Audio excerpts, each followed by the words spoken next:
मनोज जरांगे यांनी भुजबळ आणि गिरीश महाजन यांच्यावर हल्लाबोल केलाय। दोघांना पाडण्याचा इशारा जरांगे यांनी दिला आहे। येवल्याच्या लोकांनी सांगितलंय भुजबळांना पाडणार असं जरांगे म्हणाले। तर जामनेरचे लोक सुद्धा माझ्याकडे आले होते असं जरांगे पाटील यांनी म्हटलंय। जामनेरचे नगराध्यक्ष म्हणाले महाजनांचा टांगा पलटी करतो असं जरांगे यांनी म्हटलं आहे। येवल्याचे लोक आलते ते मला म्हणले तुम्ही जर म्हणले त्याला निवडून आणा तरी आम्ही पाडणार आहे त्याला। माझ्याकडे जामनेरचे बी आलते गिरीश महाजनच्या मतदारसंघाचे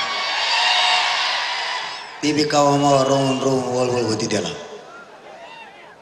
तिथले दोन्ही नगराध्यक्ष माझ्याकडे आले ते म्हणले याचा टांगाच पलटी करतो आम्ही। अरे बाबा छगन भुजबळ तू थांब रे थोडं जरा दम धर। वा कार्यक्रमात लावतो मी तू थोडं थांब। आणि तसं बी यावल्यातले लोक तुला निवडून येऊन बी देत नाहीत ह्या बारीने। तू 7-8-10 म्हशी घेईन एखादा हाल्या घेईन हिंड तिकडे आता